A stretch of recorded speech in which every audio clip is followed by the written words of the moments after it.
ஆடிநோம்பி சந்தைக்கு நேத்திக்கே தேங்காய் புடுங்கி போட்டாச்சுங்க. ஒரு 20 காய். அப்போ தான் தண்ணி ஆடும் அப்படின்ட்டு நம்ம தேங்காய் புடுங்கி போட்டு மூட்டையை கட்டியாச்சு. அடுத்தது போய் முருங்காய் தாங்க ஒடிக்க போனோம். சரி, சந்தை கொண்டு போகிற அளவுக்கு தான் முருங்காய் இருக்குன்னு பார்த்தா மொத்தமாக போடுற அளவுக்கு கொஞ்சம் 2-3 கத்தை ஆகிற அளவுக்கு இருந்துச்சுங்க. சரி, அதை நாளைக்கு ஒடிச்சு கொண்டு போய் போட்டுக்கலாம். இப்போ சந்தைக்கு ஆகிற அளவுக்கு மட்டும் எடுத்துக்கலாம்னு எடுத்துகிட்டு வந்துட்டோம். ஏப்பழம் 2-3 கிலோ ஆனிச்சுங்க. அதையும் கவருக்கு போட்டு கட்டி வச்சாச்சு. ஆப்பிளில் நம்ம ஒளிச்சு வச்சிருக்க கொத்தமல்லி புதினாங்க. அதை நம்ம கவரில் போட்டு வச்சாதான் அப்படியே வாடாமல் இருக்கும். அதனால தான் இந்த மாதிரி கவரில் போடுறோம்.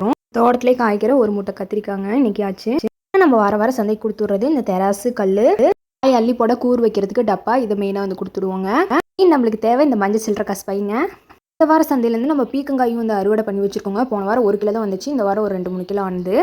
தண்ணி பாட்டிலுங்க. ஃபோன் எடுத்துகிட்டு போகாமல் போய் 2 நாள் எங்கள் அம்மாவுக்கு ஒரு கதையே இருக்குது. வண்டி பஞ்சர் ஆகி போய் ஒரு வேலையை பண்ணிட்டாங்க. அம்மா இருந்தாங்கன்னா அவசரத்தில் மறந்துட்டு போயிடுவாங்க. நான் மட்டும் கரெக்டாக ஃபோன் எடுத்து வச்சிருவேன் எப்பயுமே. அப்புறம் நம்ம கீழே விரிச்சு போட்டு உட்காரத்துக்கு படுதா சாக்குங்க. இது எங்கள் பெரியம்மா வீட்டு வெங்காயம். அங்கேருந்து வாங்கிட்டு வந்தால் சந்தைக்கு எடுத்துகிட்டு போகிறோம்.